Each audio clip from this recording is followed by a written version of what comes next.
celebrating the world's most popular sport. This is Ultimate Soccer. And now your host, here's Soccer Steve. Welcome back in, everybody. 0-0 in Jamaica. Listen, don't be down. Don't be down. That's not a bad result. Jamaica were looking to get a result and they fought. I told you that Jamaica were going to use this game as their everything game to start their program moving forward in the qualifying. Well, they gave everything. They really did.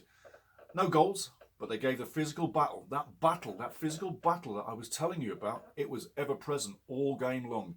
And I got to tell you, the pitch was a disaster. There was no bounce. The ball wouldn't run. You couldn't pass it freely and feel comfortable in your game. So basically, that held Canada back, really held us back. The guys that came in did a fantastic job. And I can't really have a complaint against the Canadian team because, face it, they gave everything they had. That's 2 games in quick succession.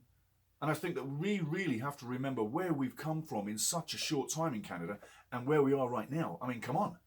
We're unbeaten in 5. When can you ever say that Canada's been unbeaten in 5 games in qualifying? I don't remember it ever happening, tell you the truth. So I'm quite happy. And if we can tap it off with a win on the 13th in BMO Field against Panama, that will be 2 rounds of qualifying where we've done 2 draws and a win both times. That's a good way to start qualifying. That is a good way. I mean, face it, that'll give us 10 points after 6 games. Good place to be. So don't be down, be up. Be happy about it. Get ready for the 13th against Panama. And people in Toronto, tell all your mates to get someone to grab a person, a friend, and take them to the game and just cheer on the country. It will make a big difference for the country. So fill the building, guys, in BMO Field. Fill the building. But staying with the game, terrible field. And that field was causing injuries. You saw guys going down. I said straight away when I saw the ball bounce and how soggy. It was like a waterlogged carpet. When I saw that, I went, number 1, legs are going to get tired quicker than normal. Number 2, there will be injuries. The legs got tired fast, as you would believe, and there were injuries. That game should have been played another day. They should have cancelled that game or found a better venue because there were no fans, right? So you're not exactly putting anybody out. But that pitch, that football field, was a disaster. And we could not play on it, and neither could Jamaica. You saw the game. It was like a schoolboy pitch battle. And when I said I expected a battle, that's exactly what I was expecting, that physical battle. And I wasn't wrong, and you saw it, guys. And it was a terrible pitch. And I tell you, it gave no flow to the game, and there was no bounce on the ball. And that's what you need in soccer. And this soccer team that we watch, Canada, it's all about flowing soccer. They had no chance at getting the game on. Even when Stephen Eustáquio came on at the 69th minute, it changed just a minuscule because he's a big player. But it didn't change enough for the game to go our way. So you got to say, conditions weren't good for both teams. It was fair that the field was terrible for both teams, and that's why both teams didn't get in behind it and get a goal. There were half chances, but nothing major. And it was a game of attrition. And like I say, Andre Gray should have been sent off after 80 minutes. The referee missed it. The Costa Rican officials were not that bad.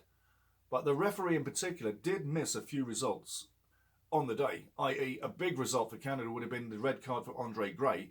And there were a few niggly yellow cards, especially from Watson from Jamaica. How that guy stayed on the field, I have no idea. Especially when the rule change came in at the start of this year to make the game more physical, to allow things to flow. But it didn't change the law on fouls, and that's the thing. And I think these referees are letting a little bit too much go now because they're not calling like they used to. Anyway, think about that. The rule change is making the gameplay a little different. Anyway, staying there. We're going to move along. Referees, we don't come down on them, but sometimes you have to say a few things. Before the game started, though, one thing in particular, the national anthem. Did you see the way our guys were gusto singing that anthem? That's what you need. That's a team of togetherness. When you see guys just moving the lips, blah, blah, blah, blah, blah, and the whole team, one sings, one doesn't, there's not that collective togetherness. In Canada, in our team, there is that collective togetherness, and it's fantastic. And I say that is a big part of what you're seeing in this Canadian team, is this brotherhood that they're building right now. Now, looking at the games that played out, you had Jamaica taking us on 0-0, Panama going down against the USA, big result there for Panama. That's going to make our game next even bigger. We've got to beat Panama. We can't let them win that game. That's a definite. The other games was, got to say, Costa Rica, Big result against El Salvador after they went down 2-1. So Costa Rica fighting back, making things look better for themselves. They really have done themselves no harm with that win. And you did kind of expect, El Salvador maybe to pull off another shock result like they did before against Panama. Didn't happen. And finally, Mexico slapping Honduras like I said they would. I called 3-1. It ends 3-0. The standings on top, you got Mexico, 11 points on top.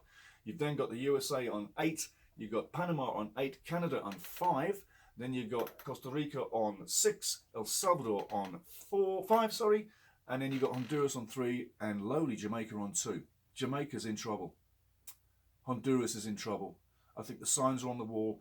One more loss for those guys, and I think they'll be so far behind the leading 4, they won't be able to catch up. And right now, it's all about staying with Mexico and the US. And Canada's doing a great job.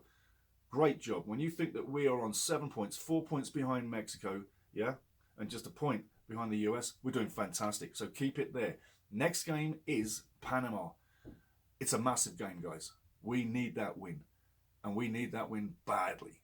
So let's hope and pray, and I always give it this, let's hope and pray together that we get that win against Panama at BMO Field. We desperately need it. It would set us up beautifully for the next phase in November. And November, boy, oh boy, oh boy. Costa Rica and Mexico in Edmonton. No COVID restrictions. No reason for Edmonton to not get a big crowd. But I tell you what, Edmonton has never impressed me with the size of the crowd. The size of their lungs when they shout, yes. Size of the crowd, no. Is Edmonton going to impress in November, or will they not get it done again? That's a big question.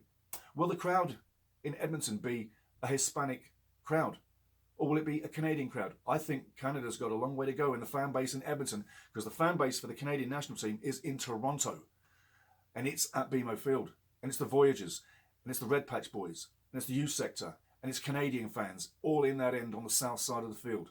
That's our Canadian fan base. Toronto's where all games should be played. End of. Okay, guys, just a short one for today. Big up to the subscribers. Thank you ever so much, guys. Keep building this thing. We're having a lot of fun. Get ready for the pre-game for Panama coming up very, very soon. You're going to love that one. And hey, let's go for this game, guys. Let's go for it again. Watch it on TV. Go to the game if you're local and support the team to the final second of added time. Panama's next. But for now, Canada 0, Jamaica 0 was a good point. Believe me. Let's get ready for Panama. I can't wait.